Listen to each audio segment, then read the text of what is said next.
Assalamualaikum warahmatullahi wabarakatuh. Anak-anak, kita berjumpa kembali dalam pembelajaran daring kimia. Pada pertemuan kali ini, kita akan membahas mengenai unsur-unsur golongan 1A atau golongan alkali. Simak penjelasan Ibu baik-baik ya, dan nanti kalian kerjakan tugasnya dengan baik. Unsur golongan 1A terdiri dari hidrogen, litium, natrium, kalium, rubidium, cesium, dan fransium. Supaya lebih cepat hafal, kalian bisa gunakan jembatan keledai. Hari libur nasional, kita rebut celana si Freddy. Sekarang kita bahas sifat umum unsur golongan alkali. Yang pertama, unsur-unsur golongan alkali memiliki energi ionisasi rendah. Apa itu energi ionisasi? Jika kalian lupa, kalian boleh buka video Ibu yang berjudul Sifat-sifat Keperiodikan Unsur. Kemudian, unsur-unsur golongan alkali merupakan reduktor kuat atau mereka mudah mengalami oksidasi.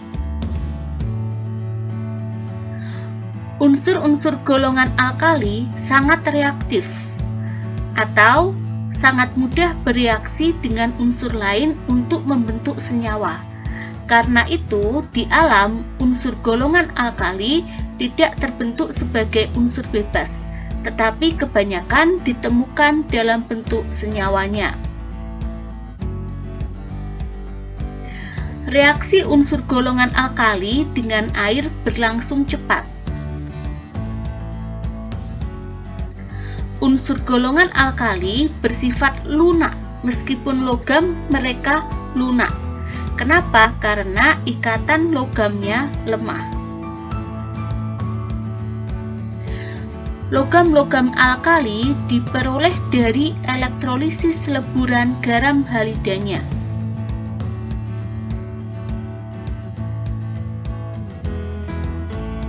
Senyawa-senyawa alkali berikatan ion dan berwujud padat. Sekarang kita bahas oksida alkali. Oksida merupakan senyawa yang terbentuk dari hasil reaksi antara logam dengan oksigen. Untuk unsur-unsur golongan alkali memiliki 3 macam oksida. Yang pertama, oksida normal, di mana dalam oksida normal bilangan oksidasi O sama dengan -2. Semua unsur golongan alkali memiliki oksida normal. Yang kedua, peroksida. Di dalam peroksida, bilangan oksidasi O sama dengan -1. Hanya Na dan K yang dapat membentuk peroksida. Reaksi pembentukan peroksida dari Na dan K dapat kalian lihat di sini. Jadi terlihat di sini bahwa senyawa peroksida dari logam Na adalah Na2O2 dan senyawa peroksida dari logam K adalah K2O2. Yang ketiga, ada superoksida, di mana bilangan oksidasi O dalam superoksida sama dengan -0,5. Untuk unsur-unsur golongan alkali yang dapat membentuk superoksida adalah Li, K, Rb, dan Cs. Reaksi pembentukan superoksidanya dapat kalian lihat di sini. Jadi superoksida dari Li adalah LiO2, superoksida dari K adalah KO2, dan seterusnya.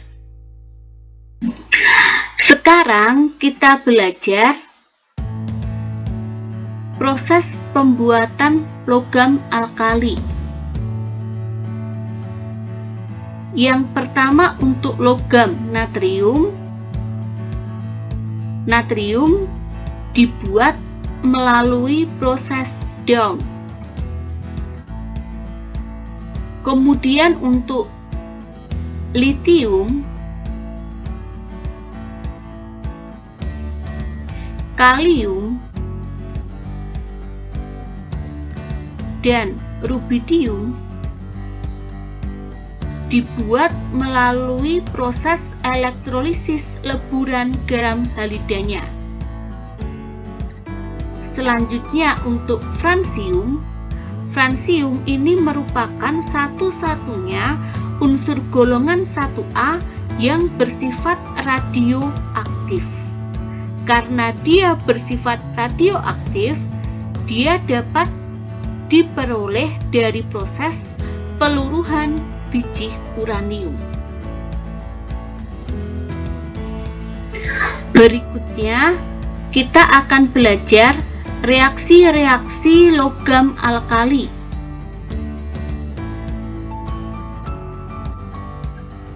Yang pertama, logam alkali dapat bereaksi dengan oksigen, menghasilkan oksida, peroksida, dan superoksida. Contoh-contoh reaksinya dapat kalian lihat di sini. Misalnya untuk pembentukan oksida. Di sini dicontohkan 4M plus O2 menghasilkan 2M2O. M ini melambangkan unsur-unsur golongan 1A. Jadi M boleh diganti dengan Li, Na, K, Rb, Cs, dan Fr. Untuk reaksi dengan oksigen, reaksinya akan berjalan makin hebat seiring dengan kenaikan jari-jari atom.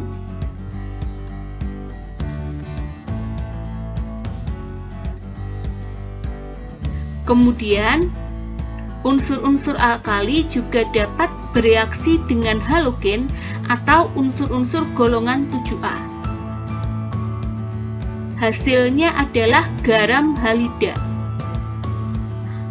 Reaksinya seperti ini. 2M plus X2 menjadi MX. M-nya bisa kita ganti dengan unsur-unsur golongan alkali, sedangkan X-nya bisa kita ganti dengan unsur-unsur golongan 7A. Reaksi dengan halogen akan berlangsung semakin hebat seiring dengan kenaikan jari-jari atom.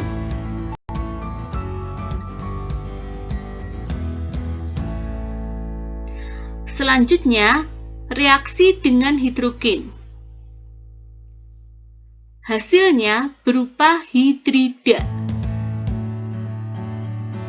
Reaksinya seperti ini, 2M plus H2 atau hidrogen menghasilkan 2MH. M-nya bisa diganti logam-logam golongan 1A ya. Misalnya kita ganti dengan Na, berarti reaksinya 2Na plus H2 menghasilkan 2NaH, seperti itu. Nah, reaksi ini juga akan berlangsung makin hebat seiring dengan kenaikan jari-jari atom. Berikutnya, reaksi dengan air.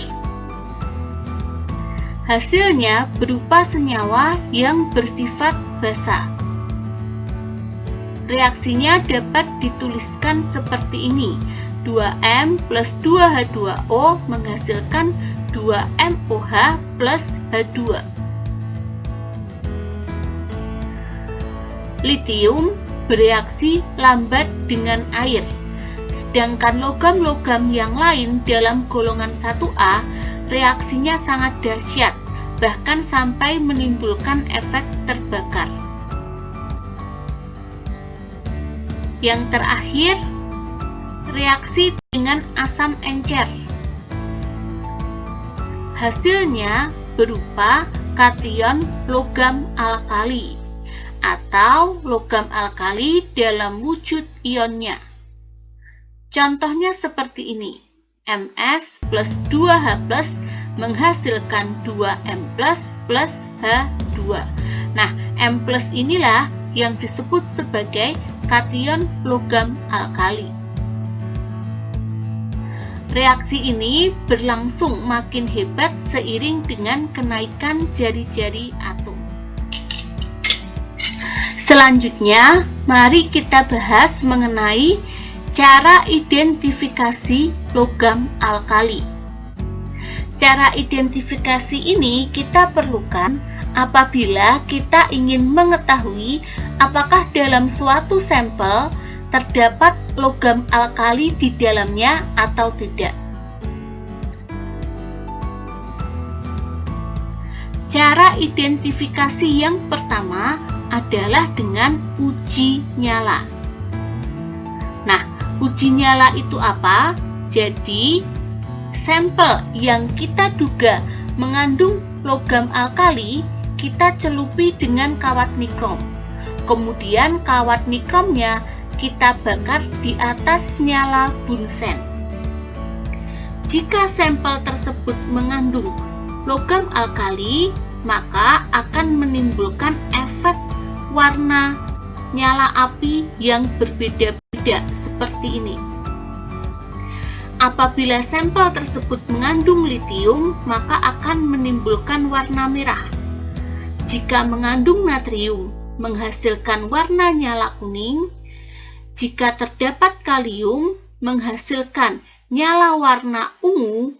Jika terdapat rubidium, menghasilkan warna nyala merah. Kemudian jika mengandung cesium, menghasilkan warna nyala biru keunguan.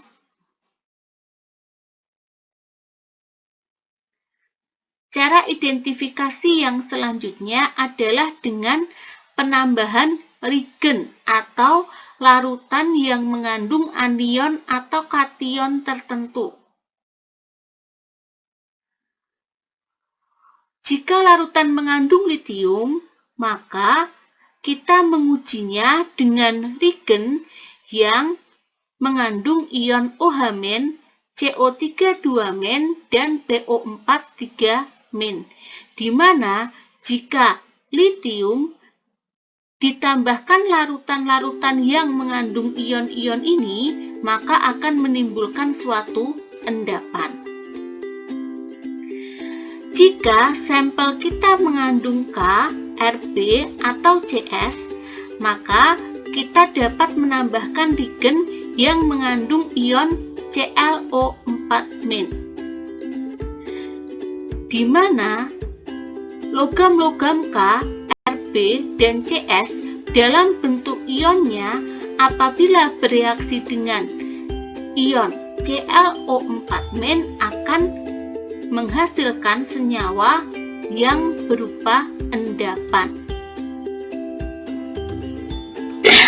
Oke, berikutnya mari kita bahas mengenai kegunaan logam alkali dalam kehidupan sehari-hari. Pertama, untuk logam natrium. Logam natrium digunakan sebagai cairan pendingin pada reaktor nuklir. Kemudian uap dari natrium dapat digunakan sebagai lampu natrium yang berwarna kuning dan dapat menembus kabut.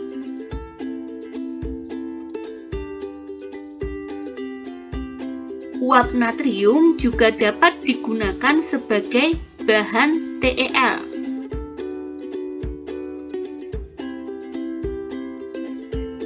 Kemudian logam natrium dapat dicampur dengan logam kalium untuk membuat termometer temperatur tinggi.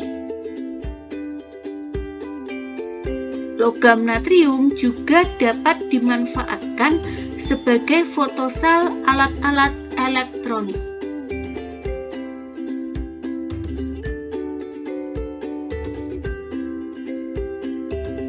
Berikutnya, natrium hidroksida atau NaOH atau nama pasarnya soda kaustik. NaOH digunakan dalam industri tekstil, plastik, pemurnian minyak bumi, serta pembuatan senyawa natrium lain. Selanjutnya kita punya natrium klorida atau NaCl. NaCl digunakan sebagai garam dapur, pembuatan klorin, dan untuk mengawetkan bahan makanan.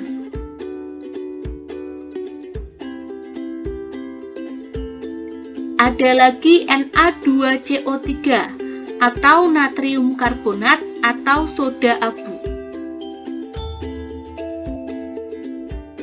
Digunakan dalam industri pembuatan kertas, deterjen, kaca, dan bahan penghilang kesadahan air.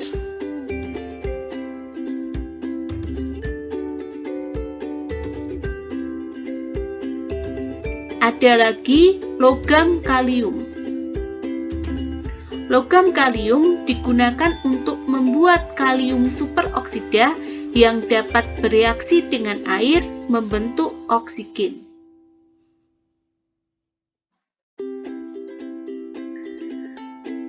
Kemudian kita punya KCl dan K2SO4 atau kalium klorida dan kalium sulfat. Fungsinya adalah untuk bahan pembuatan pupuk.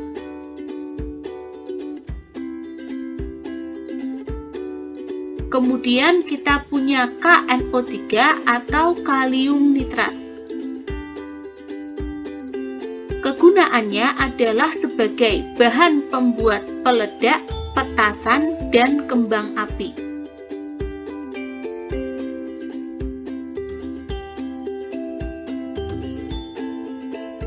Berikutnya kita punya KClO3 atau kalium klorat.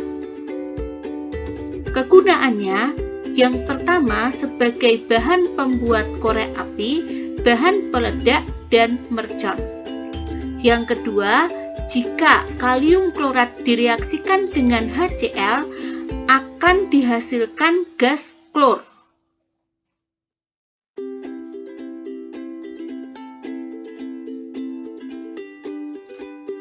Selanjutnya, kalium hidroksida atau KOH. Kalium hidroksida digunakan sebagai bahan pereaksi pada pembuatan sabun mandi.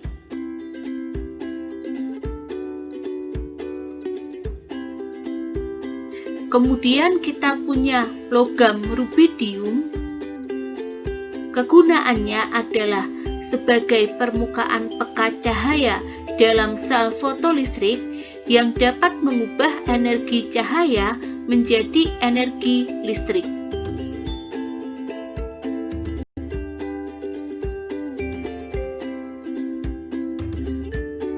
Selanjutnya kita punya cesium. Cesium digunakan sebagai katalis hidrogenasi. Nah anak-anak, sekian pembelajaran kimia hari ini. Semoga apa yang Ibu sampaikan bermanfaat. Terima kasih atas perhatiannya. Wassalamualaikum warahmatullahi wabarakatuh.